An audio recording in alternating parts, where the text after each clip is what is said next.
I love content creating. Actually, recording is actually the easy part with me sometimes. But my God, man, the difficulty to me, in my opinion, is actually uploading it to the freaking public, to say the least. What's going on, everybody? How y'all doing today? Welcome to episode Lucas C. Allen on YouTube for your your Lucas C. Allen Wrestling Report, episode number 3. Today being July 2nd, 2025. Remember, I was supposed to have this out yesterday for July 1st of 2025. But since my computer wants to be a fucking asshole that the computer is, it decides to freaking, not even work at all yesterday, to say the least. So I upload it from my fucking phone, to say the least, and my phone's acting fucking even more stupid than the fucking laptop. At least it's more digestible to upload on my phone, though, for the time being. Because my laptop is not fucking working properly whatsoever. I'm having a hard time watching my notes on here. I have restarted them how many fucking times, man. The computers fucking suck, to say the least. How y'all doing today, by audience, to say the least? How's my 35 subscribers I'm having on YouTube? Hope y'all having an enjoyable Wednesday afternoon, maybe, as always. Welcome to your Lucas C. Allen Wrestling Report, episode number 3 for July 2nd, 2025. I'm your host, always, Lucas C. Allen on Twitter, Instagram, and TikTok, Lucas C. Allen, and Facebook.com/No Limits. Lucas technically is still as well. So you have to still change that, to say the least. And go subscribe to my other 2 YouTube channels, Lucas C. Allen Sports and Lucas C. Allen Music, to say the least, as well. Or promote those throughout the upload, to say the least, today. Let's discuss your introduction here, your topics to discuss. Backstage report and episode details for WWE Unreal Netflix series. We're going to discuss that. Also, some backstage details on the future of WWE's relationship with Saudi Arabia. We'll discuss that. Also, WWE confirms War Games matches to return for Survivor Series 2025. Discuss that. Also, some Vince McMahon. More Vince McMahon bullshit, man. Vince McMahon and WWE filed to prevent Janel Grant from obtaining evidence in the lawsuit that happened with Vince McMahon and Janel Grant. Discuss that. Also, Hiedra, I think that's how you say it, claims to be under WWE contract from AAA, I believe. Yep. Discuss that. Also, some backstage news on who is under WWE's Grande Americano mask, with Chad Gable injured. We'll discuss that. Also, some more details on the arrest and identity of accused stalker from WWE star Liv Morgan. I absolutely hate people getting stalker incidents, to say the least. Saw with Sonya Deville a couple years ago, and that sucks, to say the least. It's the same thing with Liv Morgan right now in 2025. I know Liv Morgan's gorgeous as hell, people. Liv is freaking gorgeous, don't get me wrong. But my God, when you go to umpteen, the degree of wanting to stalk this woman, that's where you go way too fucking far, dude. You could say she's gorgeous all you want. That's perfectly fine with me and a lot of different people. But why don't you just stalk her at her home and whatever she lives, whatever she's out and about, to say the least. That's where it gets freaking overkill, to say the least. We're going to discuss that. Also, some Britt Baker in a fucking ridiculous fucking news piece. There needs to be a big time rant about AEW, to say the least. Some Britt Baker actively seeking to leave AEW. Don't blame her whatsoever. What Britt Baker haters like to say are not about Britt. Well, Britt's just a freaking she's a bitch, she's selfish, she's this, she's that. Well, I'm waiting for all the AEW sickos to turn it back on Britt Baker. The same people probably praised her from her work in AEW. But obviously she left her precious AEW. Now she's going to get people stabbing her in the back. Lovely. Discuss that. Also, some former WWE star Nixon Newell explains how her second release was different.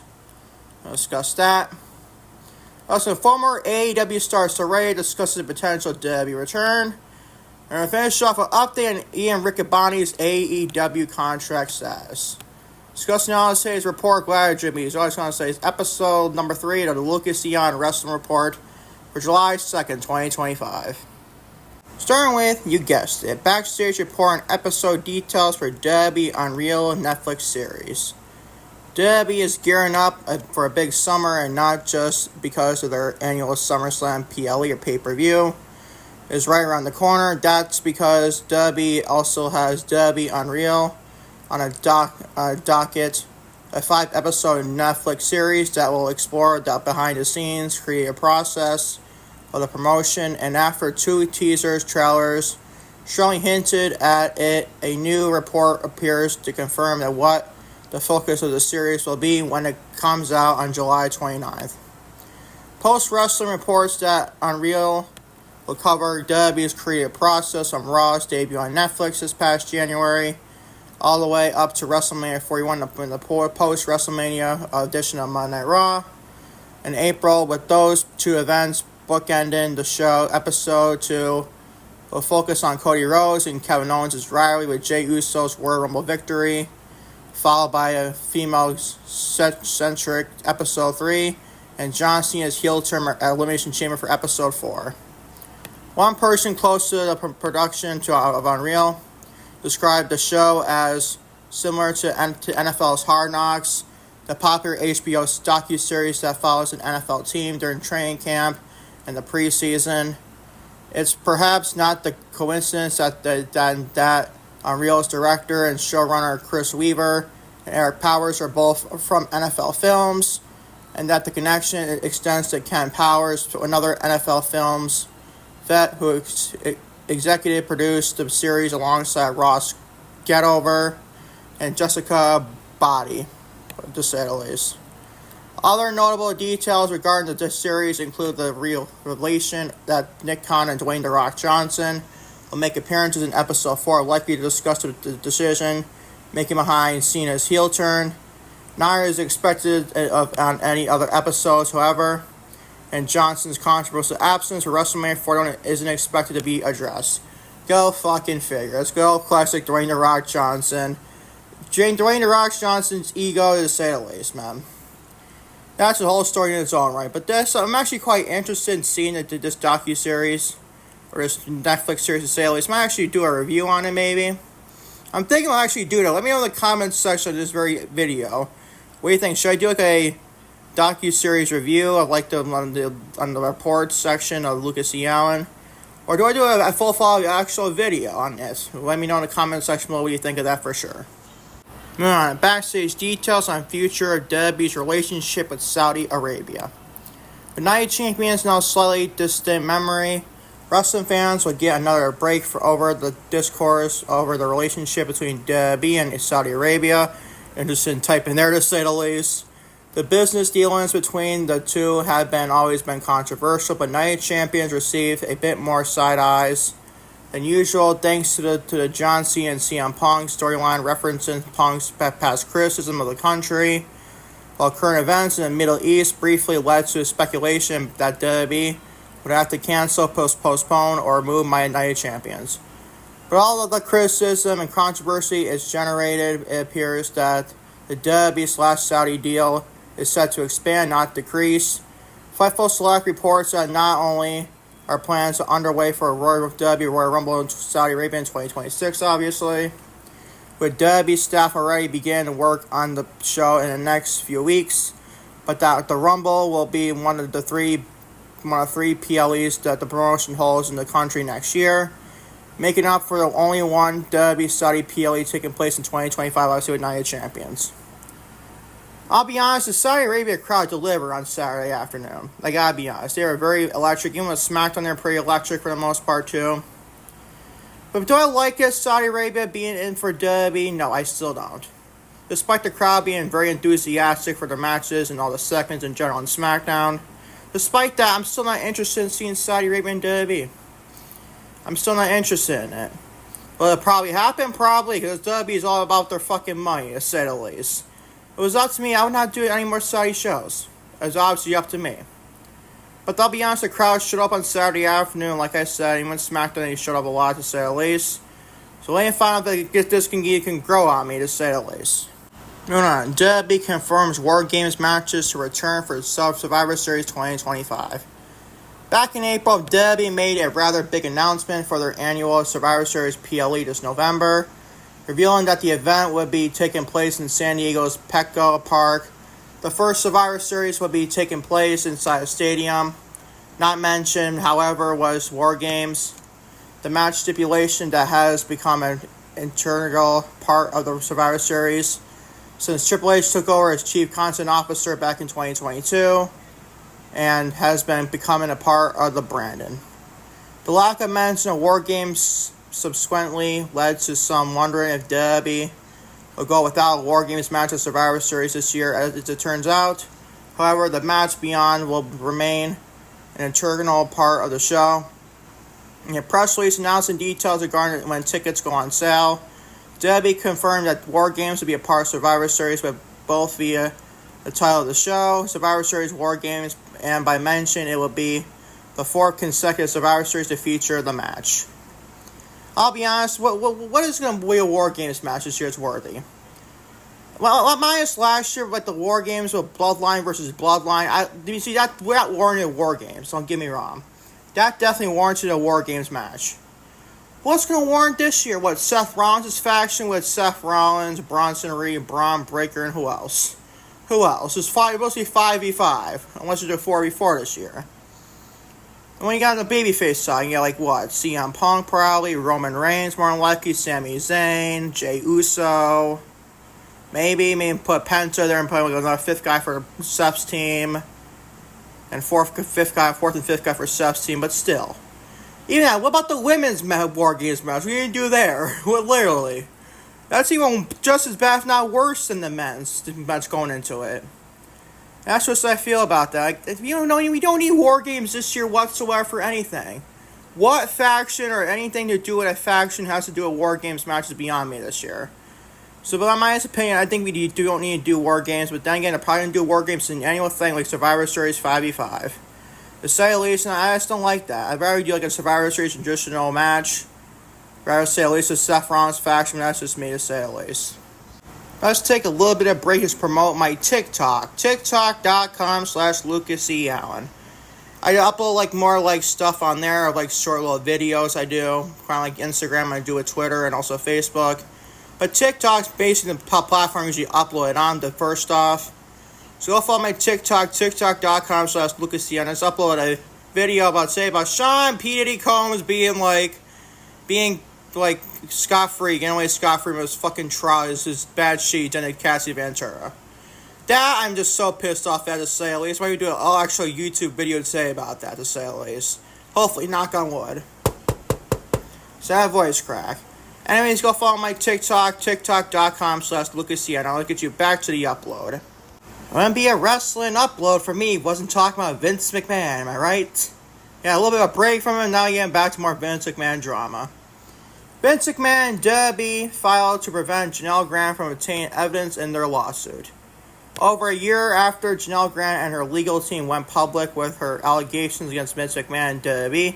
Really? It's only been a year? It feels like at least 2. And the civil lawsuit still has yet to get started. You mean you don't tell me that? You mean to tell me that the lawsuit with the civil lawsuit is still yet to get started at the beginning of the year for only a fucking year? How stupid, people. According to the latest update from Brand Thurston of Post Wrestling, the prospective defendants filed yesterday as a voice crackle figure to block the release of pre-abbreviation discovery requested by Grant's team. Grant's lawyers argue that the evidence will show that Grant was coerced, and guess how you say it, into agreeing to the abbreviation clause, while McMahon and WWE sides claims that the request evidence is unrelated to that matter. Go figure, they always fucking say what they're defending their guys, to say the least. Things are currently in the holding pattern as the lawyers file motions and counter motions, and the judge waits to decide whether the case goes to court or private abbreviation. While with the case first submitted in January of 2024, it's not clear how long it will be before the judge comes to a decision on the abbreviation matter. McMahon's legal team, or team in general, referred to the discovery request as efficient expedition. I think that's how you fucking... It's a fancy fucking words, people. Implying that Grant's team was desperately attempting to search for evidence by forcing WWE to produce a vast collection of emails and other documents. According to the WWE lawyers, Grant has failed to allege significant facts and calling into question the validity of the abbreviation provision, and therefore wouldn't have the benefit of the motion-related discovery. Oh man, just tell me when this fucking lawsuit's done with. We can give Vince McMahon some punishment here. But watch him be like Sean Diddy Combs only get like 10 years in prison, if he even gets prison. God only knows, to say the least. Moving on to Law. Hiedra claims to be under WWE contract at AAA, I believe woman, to say the least. Wrestler, to say the least. Though WWE's purchase of AAA still has ways to go before it's finalized, plenty of moves have been made to make sure that AAA talents are locked in the contract, at least under the WWE umbrella. The most notable so far have been Mr. Ignema. I don't know, I think that's how you say his name still. I don't know how to say his name after the report I said. Who may have already gotten himself into trouble for claiming that he is main roster bound. AAA Mega Champion El Heel, Del Vikingo, and perhaps Psycho Clown. Psycho Clown, oh boy. Oh boy, people. Psycho Clown, what a name there. Who is said to be wrapping up his independent dates over the next month. And they could be joined by in AAA Luchadora, one who has some not so great history with the main roster WWE star. Fightful Select reports that AAA's Hiedra, I don't know how to say it, I'm sorry people, has been telling those close to her that she has reached a deal with WWE and is working to clear her upcoming schedule in order to work with WWE/AAA dates. At the moment, neither WWE nor AAA sources were able to confirm whether that is the case, leaving a bit unknown regarding Hiedra's status with WWE. I don't know who she is, honestly. I'm not familiar whatsoever with her. I just wanted to point this out. We'll see what she does in WWE. If she is there, to say the least. This stuff is kind of mind-boggling, honestly, with the Mr. Enema stuff and El Heel Del Vikingo stuff. It's just kind of bizarre at this moment in time, to say the least. Moving on, backstage news on who is under WWE's El Grande Americano mask, with Chad Gable injured. The elusive El Grande Americano made an appearance on this week's Monday Night Raw, but the man behind the mask seemed quiet, different from the one who appeared in previous months. Which WWE star portrayed the mask under this week's show? One of WWE's kept secrets is El Grande Americano is actually Chad Gable. Don't tell Pat McAfee that, or whoever said that. Wade Barrett, somebody like that, whatever. But it seems that the man behind the mask on this week's Raw was in fact not Gable, but Ludwig Kaiser, as per PW Insider. One clear giveaway that the new El Grande Americano is not Chad Gable is that he is noticeably taller than the previous version of the character. No shit, Sherlock. Thanks, freaking reporter, for telling me that. I mean, if you look the guy on Monday night, you can tell who the hell that was. From at least slang stuff, to say the least. The height stuff to him. It was definitely not Chad Gable. It was more of Ludwig Kaiser. Kaiser has been absent from WWE television for a few months, with his last match on WWE television coming in the Andre the Giant Memorial Battle Royal on SmackDown. To say the least, I don't mind this, honestly, perspective. I have a huge question, though. Is Gunther going to be playing in a role in this? Because I gotta be honest. The last time we seen Ludwig Kaiser before this, he was with Gunther, to say the least. At least I think so, at least. Oh my god, I don't mind this, honestly. But for Ludwig Kaiser to play a part in this, he just seems kind of bizarre, because he's more of the Russian type. Is he Russian? I'm not sure if he's Russian. I just know he's not American, to say the least. But honestly, I don't mind this perspective whatsoever. I know Gable has some unfortunate circumstance with him getting hurt and everything. So I don't mind Ludwig Kaiser being El Grande Americano whatsoever, to say the least. He might maybe actually play it better than Chad Gable. We can find out later on, to say the least. Moving on to more details on arrest and identity of accused stalker of WWE star Liv Morgan. Additional details have emerged regarding WWE star Liv Morgan's alleged stalker, with the Independent publishing a report that includes some exclusive info. Based on FBI probable cause and affluent An identified Canadian man flew to Orlando, Florida in May to seek out Morgan, matching up details from the evidence with arrest records that the outlet identified. The accused stalker as a 41-year-old Sean Chain from Sackborough, Ontario. I've never even heard of that place, to say the least. Upon arriving in Orlando, Chain is alleged to have told customs officials that he was staying at the WWE Performance Center, which was identically not fact-checked by agents. I don't know fucking why it's not fact-checked by agents, but it's a story of another day. Chain was able to discover the location of Morgan's home, and on May 31st, he approached the wrestler's house and unsuccessfully attempted to make entry. Go figure. After failing to get through the front door, the suspect picked up an air rifle. Oh god, but that sounds. Oh my god, an air rifle that had apparently been left on Morgan's porch and waited 2 hours for the performer to return home. When she did not, he became discouraged and left several notes before leaving. The notes alleged refer to being wronged by members of online gaming community. What? Wronged by an online gaming community. Okay. And insists that his visit had been friendly. Chain is said to have left his address and phone number for Morgan. It's just a fucked up story, to say the least. This reminds me a lot of the Sonya Deville shit from like 2020, something like that. 2019, right before COVID, I believe, hit. I'm like, seriously, what the fuck is wrong with these people? People are so psychotic to the point where it's just nauseating. It was like the same people I felt like today with the P. Diddy incident when he was accused, but not accused of sex trafficking. Like, how do these people get away with shit like this? At least this guy didn't get away with it, don't get it twisted. But it's just the sick, demented people in this world are fucking sick in my stomach, to say the least. So glad to see Liv Morgan's okay and everything. I hope to see her back. Her shoulder surgery is going on okay. I just hate people going with like stuff like this, though. Especially as a women's wrestler. I've seen a lot of women's wrestlers going through stuff like this with stalkers and everything else. I get it. Liv Morgan's a gorgeous woman. I get it. I get it, people. It's hard not to look at her. But you don't do it umpteen like degrees to stalk this woman's house. How fucking sick can you fucking be for doing shit like this, to say the least?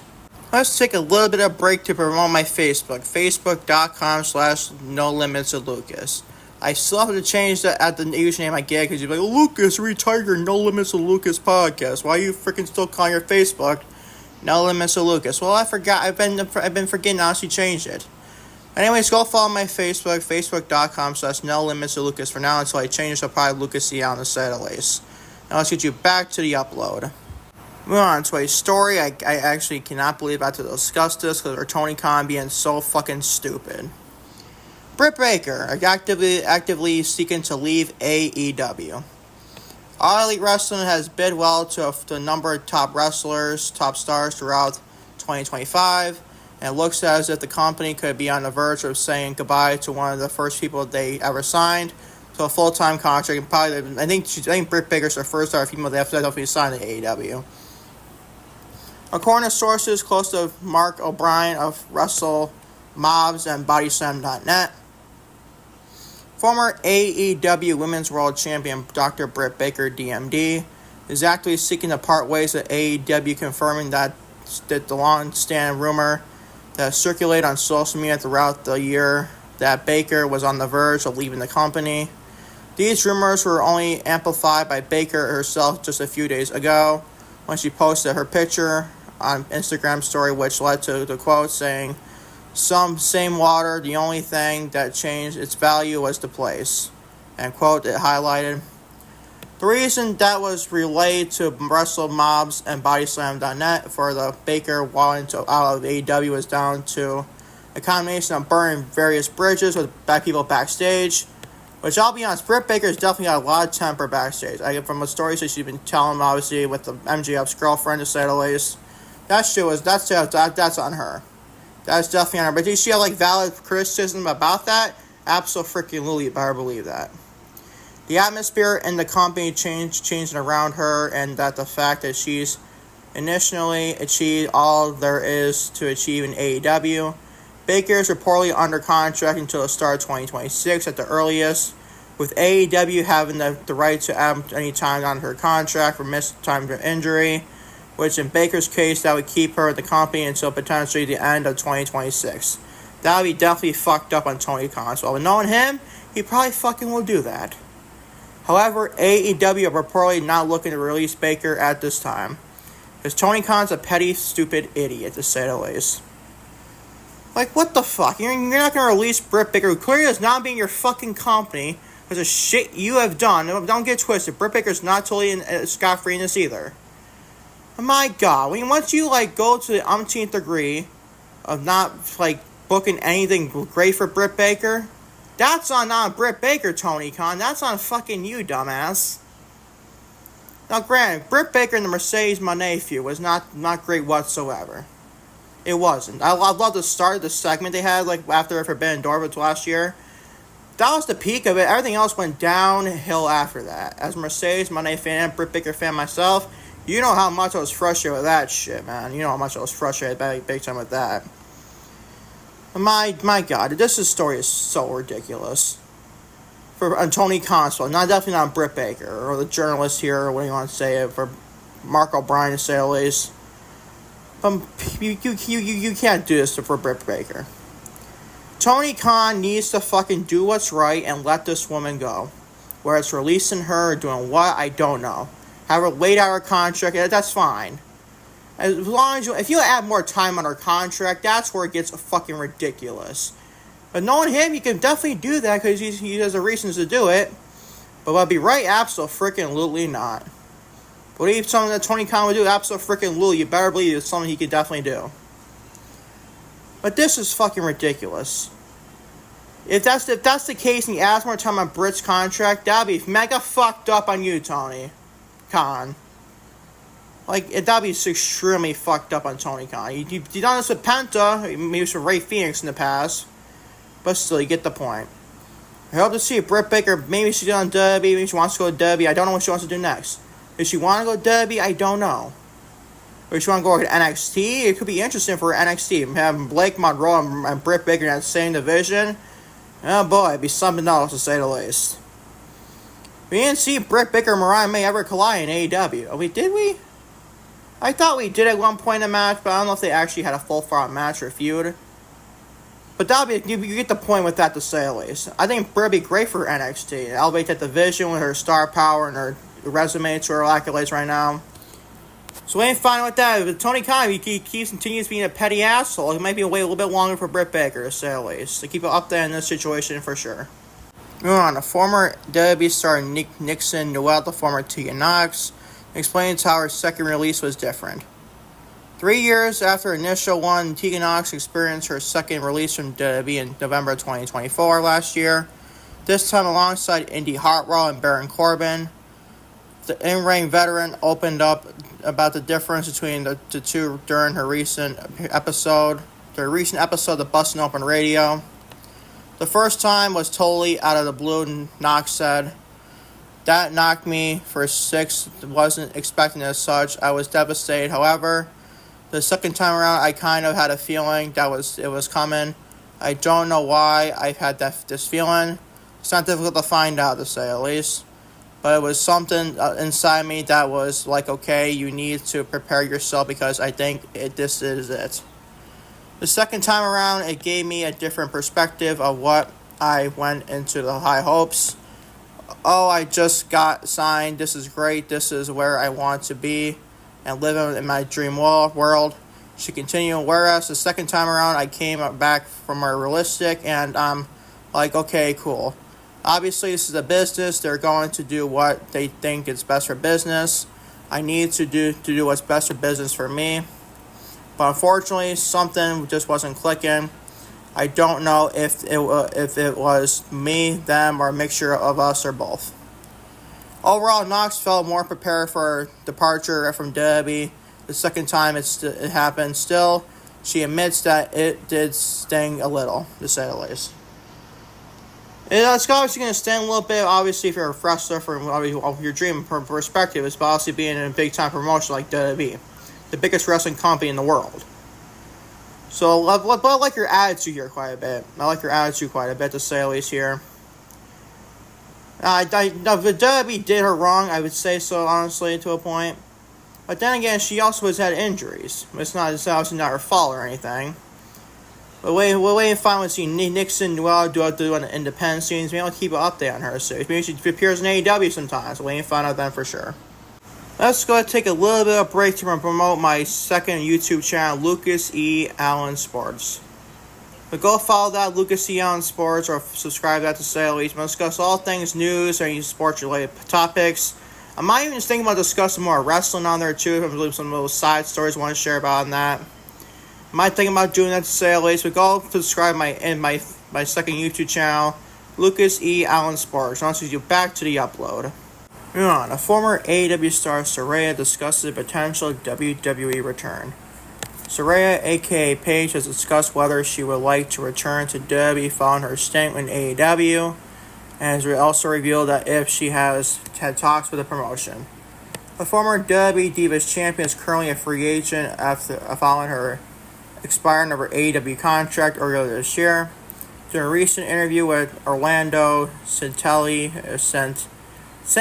she stated that she loves the WWE, but has not had any discussions with them ahead of the all-women's pay-per-view, PLE, WWE Evolution, the PLE Assailants.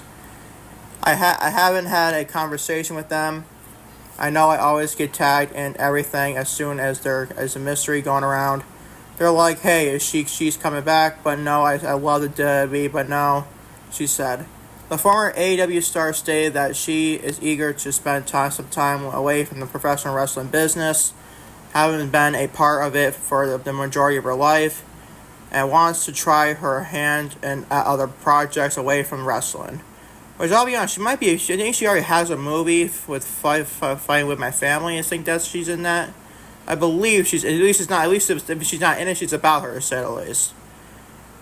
We'll say at least there. It feels good to take a little break from wrestling and then see the outpouring of love from people saying that they want me back. She added, all 32 years of my life has been wrestling, so I just want to find myself a little bit outside of it, and next year maybe come back. That's definitely fair for her, but in all honesty, I don't think she needs to be in WWE. Is she like a manager, like a valet, maybe like a manager or somebody? That'd be perfectly fine with me. That'll be definitely fine with me for sure. She would be like a manager for I don't know, give me a name or so. I don't know, somebody else to say at least. I think her best days are behind her eyes as a wrestler though. Honestly, everyone talks about that epic Paige theme song she had in WWE. I get that to say at least, but in all honesty, I feel like she needs to be like a manager. I think her best rating days are behind her, to say the least. You can see that probably in AEW when she was wrestling Britt Baker, wrestling this person, Hikaru Shida there, this person here, to say the least. It's kind of, this is the only part I hate about in her AEW run. How the fuck did Tony Khan drop the ball not having Saraya feud and Mercedes Moné? The person that quote-unquote ended her career, Saraya, for Mercedes. I don't think that's whatsoever Saraya says herself. But Mercedes did not end her career. But for perspective, from storyline-wise, it kind of makes sense that could be compared into a storyline. It's a shame we never got that to say. I would definitely like that story. One of my few stories I would like to see Saraya in AEW. But it is what it is, people. I guess I won't ever see that to say the least. I'll keep an update on Saraya does in the rest of the year in 2025 and also going into 2026 for sure. Keep updating her for sure, to say the least. And finally, on this Lucas E. Allen Wrestling Report for episode number 3 for July 2nd, 2025. Update on Ian Riccaboni's AEW contract status. One of the most consistent things about AEW has been their announcers booth over the past few years. How about that? There's Tony Schiavone and Excalibur suck in my opinion. No offense to Tony Schiavone, he's an all-time legend, I get that. I just can't stand Excalibur, bro. I'm sorry, I just can't stand it. Fans know that AEW Diamond will feature Excalibur, like I said, Taz and Tony Schiavone, like I said on the call. While Schiavone and Nigel McGuinness man both the booth during AEW Collision. On occasion, however, a long-time Ring of Honor commentator Ian Riccaboni has found himself in the booth as well, stepping in on short notice to fill in when necessary. and most recently serving as the third man booth for Dynamite during back-to-back tapings of Dynamite Collision. It's a role along with his ROH duties. Riccaboni is able to continue for the foreseeable future in the post on Blue Sky. Remember fucking Blue Sky, man. People still do Blue Sky and Threads to this day. I don't know why. Maybe Threads I can understand to a point, but Blue Sky, not my cup of tea to say. It's more of a Twitter, Instagram, TikTok, and Facebook. I mean, if even Facebook's going downhill, you get the point there. Blue Sky on Tuesday evening, Riccaboni announced that he had agreed to a new contract with AEW and Ring of Honor, or ROH.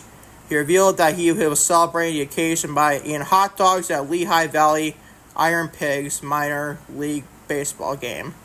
Okay, bro. Okay, that's one way to put it, to say the least. Or one way to celebrate your thing, to say the least. That's just interesting for me, honestly.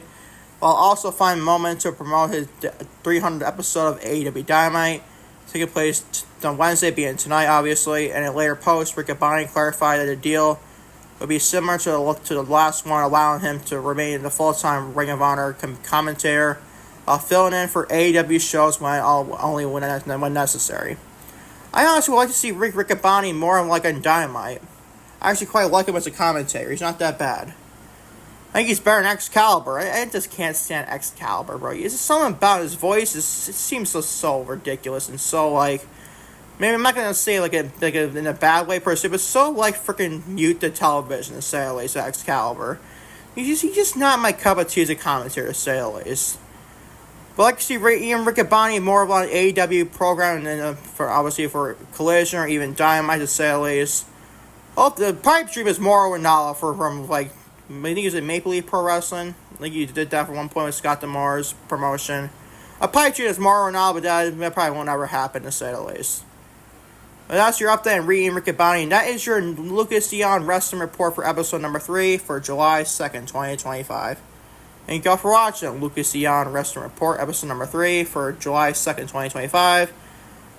Hopefully today, knock on wood. I know I said this yesterday. I was going to do 2 uploads yesterday. But I want to do your NXT for July 1st of 2025 review. A lot of different stuff happened on NXT last night to discuss. And hopefully it'll also be out tomorrow with your holding another double upload day, knock on wood. With another edition of Lucas Dion Wrestling Report for episode number 4.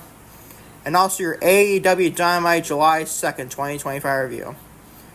So until tomorrow or today for more content on Lucas Dion on YouTube, peace, love, I'm out. Take care. Love you all big time to say the least.